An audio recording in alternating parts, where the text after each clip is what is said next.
how long they'll give me before they kick me out of the stage. I'm going to share with you guys and discuss product management in the context of SaaS, aka software as a service, which is basically just a fancy term for software that is hosted on a cloud and is being rented to your customers, and they're paying for it on a recurring basis, right?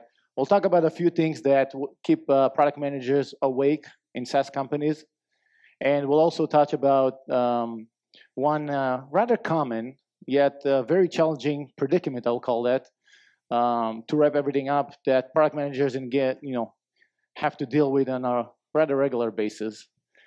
So before we start, I think the first thing would be, let's put some definitions in place, to kick things off and lay out the groundwork for our discussion. So let's talk about, I thought this is a product management conference, so probably a good place to start is the role of the product manager, right? Does seem appropriate, I guess. And, there are a lot of good definitions for the role of the product manager out there.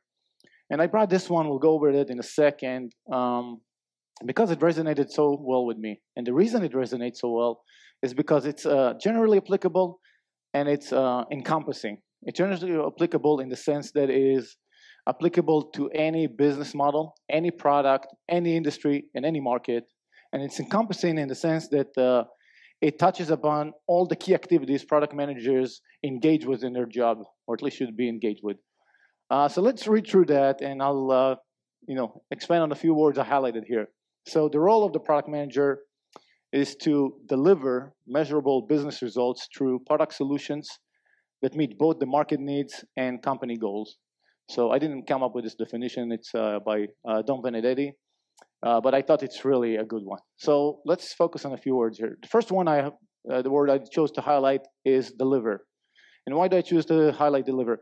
Unlike some other roles, you can think about analyst, management consulting, you can think about researchers. By the way, I'm not discounting any of those jobs. They're all important, hard to do jobs. However, unlike them, with product management, we're measured really about our ability to take a concept, breathe life into that, and kind of release it into the market, into the hands of customers, right? And if we don't do that, if we can't deliver something to the market, we're not doing a job very well. The second thing I want to highlight is business results. So it's not just about engaging with cool technologies, delivering it to the market. It's about putting there in a way that allows the business to capture some of the value that you're generating with the things you're delivering. It's about impacting the business results the business cares about, right? It's maximizing the business opportunity you have. And obviously it needs to align, whatever you do needs to align with the company goal. Your product strategy needs to align with the company strategy and company vision, and it needs to account for the market needs, which we're talking about. For example, obviously our users and our customers' pain points and needs. We need to account for competitors in the competitive landscape, and we need to take into account regulation if it's applicable to us, right? So that's the definition I want to start with. And we're eager beaver PMs. We want to deliver. We want to go at that, right? And we want to make impactful business results. So first, we need to understand SaaS and what are the business results SaaS cares about. So let's talk about SaaS. What is the SaaS, right? I'm going to give you a 2-minute crash course about SaaS using this lovely fish here you guys are seeing before you. And by no means, by the way, it's not going to be comprehensive. It's those that understand SaaS will, and be stickler with me. There's a lot behind that. But for our discussion today, this will be sufficient, right? So, the fish is your customer or potential customer. The fish tank is your business. And your goal in the SaaS business is to capture as many fish from the wild, put them in your fish tank for as long as possible, and grow them, making them more valuable to your customer, to your business. And this is indicated by the size of the fish here, right? In other words, there are 3 key activities for SaaS business. The first activity is acquiring the fish, right? The second thing is retaining the fish, right? Not stopping them from jumping ship or jumping tank, I guess. And the third one is monetizing them. And for each key activity, there's one key metric that's important. And again, there's a lot of important metrics in SaaS, but let's talk about those 3 activities. So the first one is what we call customer acquisition cost. I was thinking about calling it fish acquisition cost, but I thought that might take the analogy too far. Anyway, so customer acquisition cost is really the total cost of marketing and sales divided by the total number of customers you acquired in a given period of time. Usually, it's a month, but there are annual contracts as well out there. And for our discussion today, we'll talk everything about in periods of months, right? So that's the first thing. And that's the expense the business incurs upfront about putting a fish in the fish tank. The second metric is about retention, right? We said the second activity is retention, keeping them. And we measure that using what we call churn rate. Churn rate is the rate at which you're losing customers, and it's the total number of customers you lost as a percentage out of the number of customers you had at the beginning of the month. And the last one is monetization, right? And that's calculated using lifetime value. And lifetime value, it's pretty self-explanatory, is basically, thank you. This is a dollar sign, by the way. So it's the something messed up here. But it's the monthly recurring revenue that you get from your fish, right? Times the duration of that fish in your fish tank. Now, the interesting part is duration is actually calculated by 1 over the churn rate, right? So if your churn rate is 20%, for example, and thinking about months, then the duration of your fish within your fish tank is 5 months, right? Now, okay, so just from this quick discussion, we as product managers and SaaS have a good understanding of where should we focus our attention, right? So if we talked about customer acquisition costs, we said it's really marketing and sales. So product management doesn't have direct impact on that. We want to keep eye on that, but let's focus our attention on the other two metrics. And the other two metrics we talked about is the churn rate and the monthly recurring revenue, really, right? Because with those two, I can calculate the lifetime value. So let's just quickly think about a few things that product managers can do to impact monthly recurring revenues, right? By no means, again, comprehensive, just a quick ideas. So first thing is usage-based pricing. Think about like email marketing platform, MailChimp, Constant Contact. They charge based on the number of contacts a customer has in their account in a given time, in a given month. The more contacts you have, the more you pay, right? So that allows you to capture more value from customers that see more value in your product and use it more, right? And so what you want to do as a product manager is find that key metric in your product that you can charge on a usage base and do that. So you'll charge, your average MRR will go up. A second thing we can think about is the product mix. Two quick things there. Add-ons, the first thing, right? So you have your core product. They pay for that, and there are additional features that you build that are not part of that, and if they want them, they pay additional for that. For example, a good example is API access. Some companies charge, and you can charge, I'm just giving a number, $50 a month in addition to your base subscription cost, right? So then some customers that see the value in those features will pay more, and the MRR goes up. The other thing, which is pretty common, and you probably are all familiar with it, are the different tiers. We all know the silver, gold, platinum tiers, and all various names that are there. And what it allows you as a product manager is to capture value from customers that see more value in your product. Again, it's a very similar concept to the usage-based pricing. Now you have different features in each package, and it costs differently. So those that want the platinum, with all the shebang on it, they'll pay more for that, and your MRR goes up again. The second thing is, pretty self-explanatory, increase lifetime. And how do you increase lifetime? You reduce churn. Now I want to spend, because churn is a key metric, it's such an important metric, I want to reemphasize again why it is so important for SaaS businesses. And to do that, I brought this lovely chart here that is basically depicting two companies. One is the teal company, and one is the orange company. They're exactly the same in every shape, way, or form you can think about, right? Including the customer acquisition cost, the rate at acquiring new customers, the cost of the subscription, anything. The only difference between those two companies is their monthly churn rate. The teal company has a 5% churn rate, and the orange company has a 10% churn rate, right? And what you guys are seeing on the teal is like this beautiful hockey stick curve like that all investors all VCs, all financial analysts would love to see when you present them your business results, right? Time over time. On the other hand, you have the orange company, right? That is growing, kind of dabbling a bit. But what you guys are seeing is that the difference of market share between those two companies is growing exponentially over time. And in today's world where it's winner takes all almost in a lot of the industries and markets, right? That means that Till company has a better success at capturing market and winning overall, right? And so when investors will see this graph, they'll gravitate automatically towards the Till and will be willing to invest in that company. So it's a critical measure for SaaS businesses. So then the question is, if it's so critical, how can product managers in SaaS companies impact that, right? So let's talk about 3 ways. Oh, sorry. And so from that discussion, all churn is bad. Customer that leaves us, it's bad. A customer that leaves us before we recoup the customer acquisition cost, all the upfront investment we made in him, is bad, right? So let's talk about a few ways to do that. The first one is what I call, you want to take the red pill. If you guys don't know, this is Morpheus from The Matrix, one of my all-time favorite movies.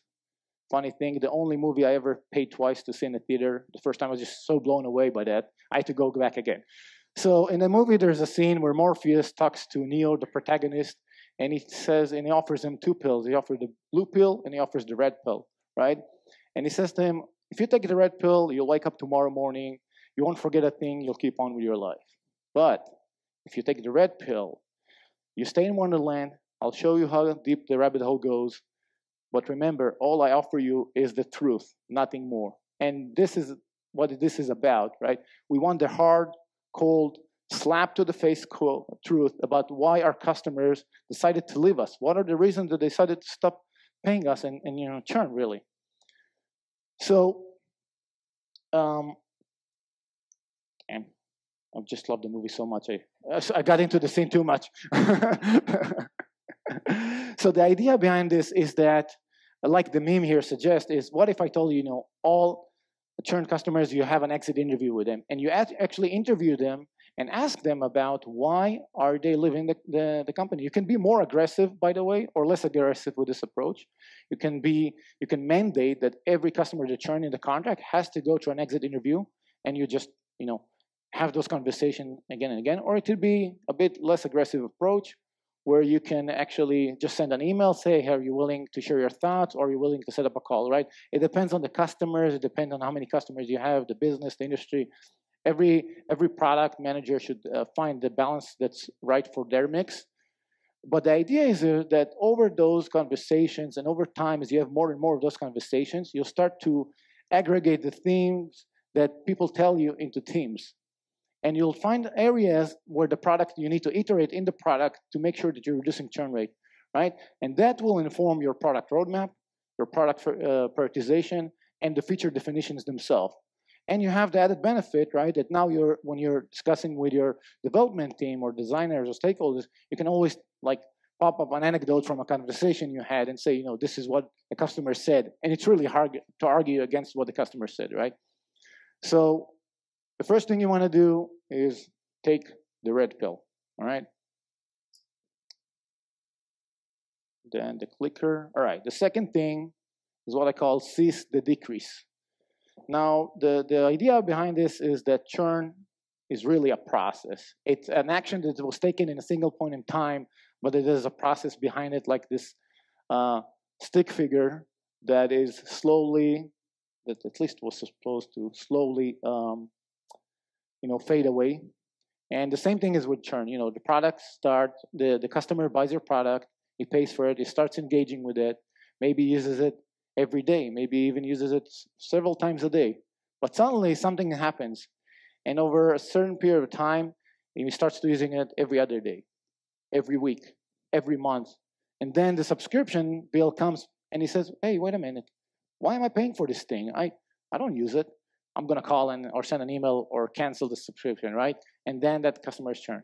So the idea here is to, as product managers, go into the data, find those indicators in time that shows us that the user is decreasing in engagement with the product, right? It's not just on-off activity, active, not active. It's the level of activity, like this fading away process that for some reason just broke here.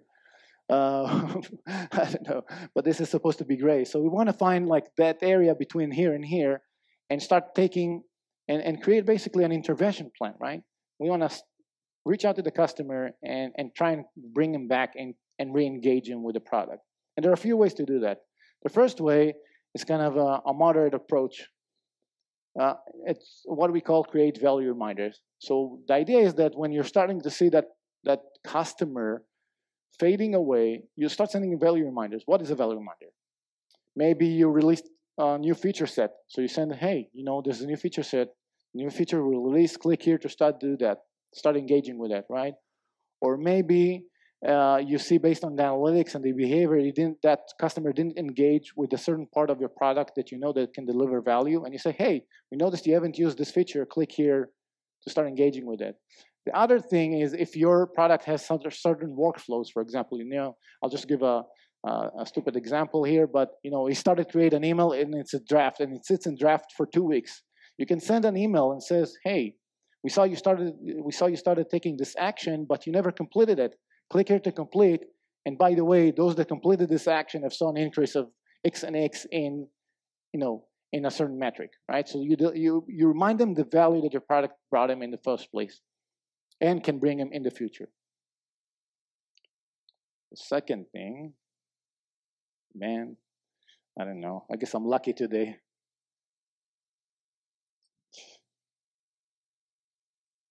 Are you guys doing that?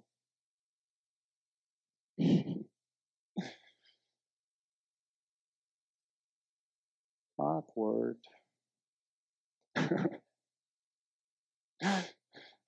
Sorry about it. Yeah, it's okay. Don't worry. Leave it there. The second thing is a more aggressive approach. You can partner with your marketing team and create some incentives for customers to re-engage. So maybe there's something that is not monetary value in the product that generates value, and you can give it away. Maybe it's credits. Hey, we saw you haven't come back to the app for X amount of time. Click here, reclaim this one-time offer that expires in a week to gain additional 30 credits that you can spend with us, right? Or you get additional 500 contacts for the next 2 months, right? Anything that you could give them that is value and kind of bring them back and incentivize them really to come back to the service. The third thing is offer relevant services. And the idea here is that sometimes in your product, there's a hurdle that you're not aware of, but it could be that through this process, you identify that. And some customers have a difficult time getting over this hurdle for any number of reasons that you weren't able to really productize it and solve that in a way that's productized for the entire customer base. So what you can do are two approaches, right? One is that, hey, click here and launch an in-app guide that walks him step by step through that process. Or you can say, hey, click here, schedule now a 2-hour call with our top customer support that will walk you hand in hand and to complete this action, right? Sometimes people churn because there's too much mental load on them and they don't want to engage with it. So you want to tap into the psychology of that and help them go through their hump, gain their first value from the product that will keep them on that loop and keep them going, right? So number 2 is the decrease. Thirdly, which again, okay, you guys will help me. Thank you, Katie. Is be different. And again, we have our fish friends here to help us illustrate this point. And I think, from a very high-level perspective, there are a few ways companies and products compete in the marketplace. 2 ways are cost and differentiation. You can think about Amazon, for example, as an example for cost advantages. They, in their core business, the retail business, right? They have a supply chain. They built a supply chain and operations in a way that allow them to sustain very low margins and operate that way. And that allows them really to offer low price point to their customers and gain market share. And it's really hard to replicate it. So they are differentiated in that aspect.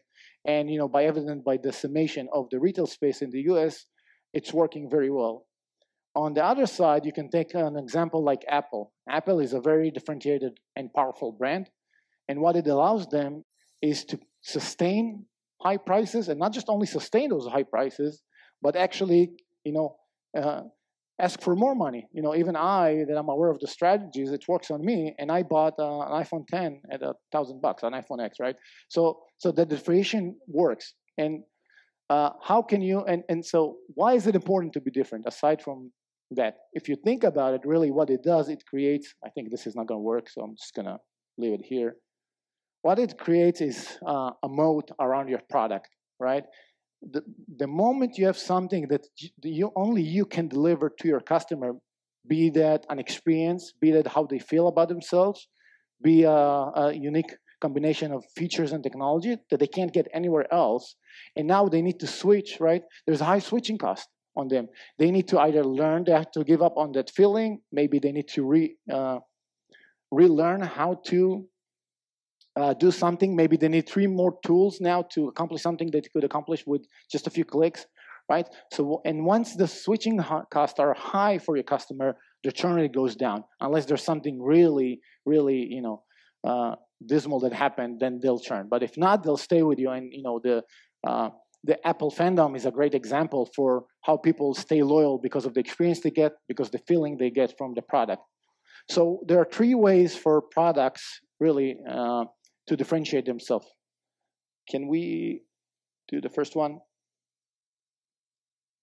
The first one is design. And I think, in the traditional physical world, design is about packaging. But in the digital space, in software, it's not just about the looks and aesthetics of things. It's about the information architecture. It's about optimized workflows, and in addition, the look and feel, right? And I think that companies have started to realize that design is actually critical to create differentiation in the marketplace and sustain your advantage for longer periods of time. If you have a legacy app and a product that has a quirky UI and it's built on like Windows 95 kind of style, and I've seen those products in the marketplace, it's not funny. If they want to modernize and compete with modern UI frameworks right there, it's going to take a significant amount of investment and time to do that, if they can even do that, and they don't necessarily even have the skill set. So that takes time to catch up with design. The second thing is is the feature set, feature/technology. It's not necessarily just a single feature. It could be how multiple features work in a synergetic way that only you can deliver that value. If it's technology, if it's in analytics and I can run a query, my technology allows me to query a huge database in 2 seconds versus 15 seconds other competitors can offer, that gives me an advantage, and people can't replicate it easily. The third one is quality. And in quality, again, in traditional products, you can think about the workmanship, you can think about in the durability of the product, and in software world, in SaaS specifically, right, we can think about things like availability and uptime, right? When the service, I want it, it's there. It's the amount of bugs I have with the product that it's worked consistently over time and again and does the same things for me. And if you guys remember, the Social Network movie, I know it's not reality, but there's a piece in there that really talks about it, and Mark Zuckerberg understood it, at least in the movie, right? We got super, super upset that the servers were down for even half a day, right? Because the service wasn't there. So those things are materials for either creating dissatisfaction, which leads to churn, or on the flip side, if it works, it establishes trust between you and the user, and that trust is hard to break, and they can't get, in order for them to get that trust somewhere else, they need, again, there's high switching cost. So they'll stay with you as long as they trust you. And usually when you compete and you're trying to be different in the marketplace with your product, you find a combination of all those 3. It's not just one. All of those 3, you work in tandem to really establish a sustainable differentiation over time, right? So the third thing is don't be afraid to be different. And I think today you see a lot of sameness in the marketplace of products. Find that aspect that the customer cares about and go to the extreme on that vector. And I think a great example for that, if you think about Slack. Slack, I hope everyone's using Slack. I love that product. And what I love about the product, like if you think about it, they work in the communication and collaboration space, right? And in that space, there are a lot of other competitors. You already had Skype, Hangout, you got HipChat, from Altasian that you should expect that it will be the de facto standard in the space since everyone's working with Jira already. However, that's not the case, right? Come along, Slack. If you work with Slack, the experience you get, the ease of use of that thing, the effectiveness, the quality of the service, they're all on an extreme vector to solve the exact same point, but in a way that no one else can replicate. And it's evident by their huge growth spur and their huge valuation they have right now. So don't be afraid to be different. So, we talked about three things. We talked about three things on how to do action, text action and reduce churn. Now I want to kind of wrap everything together in one use case that is, product SaaS businesses, SaaS product managers engage every day. And the funny thing, on my way here today, I actually got an email that talks exactly about the scenario we'll talk about, right? And I call this the high MRR predicament, right? By the way, anyone wants to guess who's the product manager in this image? Yeah. This is you. This is your MRR customer, all right? And the reason is this: you're a rock star PM. You did everything we talked about. You created upsell flows, add-ons. You were able to increase MRR. You have customers that are 5x, 10x the average MRR customer base, and now they're up for renewal, and they come to you and they tell you, "Hey, if you want me to keep staying with you, I want you to build me those 3 features, and I want it in a month." And this is not a fantasy scenario. I had customers come to me and says, "Build this thing in 2 weeks." My sprint is 2 weeks. If I start everything now, I won't be able to ever make it. But customers that, that's their prerogative to be a bit unrational sometimes. And this scenario is, why is it predicament? It's a self-made predicament in itself because we were able to create that scenario, which is good for the business. But if they leave, the 2 key metrics we talked about are going to get hurt, right? Our MRR is going to get hurt because they're high-value MRR, and the churn rate is going to get hurt, right? So now those 2 things that you work so hard to improve over time are at a risk because of that customer. And to make things even worse in this scenario, they're asking for things that are not related to anyone in your customer base. It's like features that will solve only their problem and is applicable maybe to other customers, right? So it's not even in your roadmap, right? So what do you do with this scenario? Let's talk about scenario. They revealed everything. All right. So the first thing, and you guys can see this, is don't panic. If you're new to SaaS and you have a customer, high-value customer coming to you, you might get panic and you might say, "Look, let's do that." Don't do that. Calm down. There are solutions. The second thing you want to do is you want to master your product management skill set to deal with this scenario, right? And the first thing we want to do is negotiate. I apologize for this. It worked well on my computer. I don't know why it's not doing here, so I apologize for that. But the second thing is negotiate, right? Usually what happens in those scenarios is you get an email. And the email from your support team, from your sales team maybe, that the customer went to and talked to them, and they sent the email and said, "We need to do this X, Y, and Z by time T," right? And the first thing you want to do is you want to actually get on a call with those customers. People are a lot more aggressive on emails than they're actually on the phone call, and they're a lot more reasonable once you talk to them, right? So you get on the call, and the first thing you do on the call is you listen, right? We want to understand. First let them be heard. It's very important. The second thing is we want to understand the pain point. We want to understand why they're asking for the thing they're asking. And maybe once you uncover that aspect of the request, right, then you can find different solutions. Maybe it's a problem that you're going to solve it on your roadmap, but you're going to solve it in a different way, right? It's not about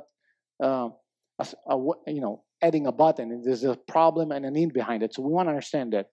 Once you have a good understanding of that aspect, what you want to do is you want to reiterate your product vision and your product roadmap, right? A lot of the times when people understand where the product is going and why the decision you're taking, and it's exactly the same thing we do internally, right?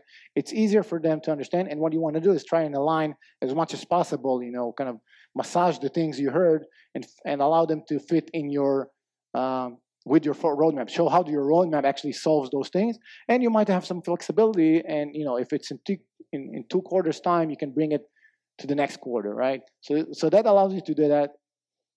And if that doesn't work, what do you want to do? You want to cherry pick specific features. We had a customer came to us that said, I'm going to pay you between $50,000 and $70,000 if you build me this feature set.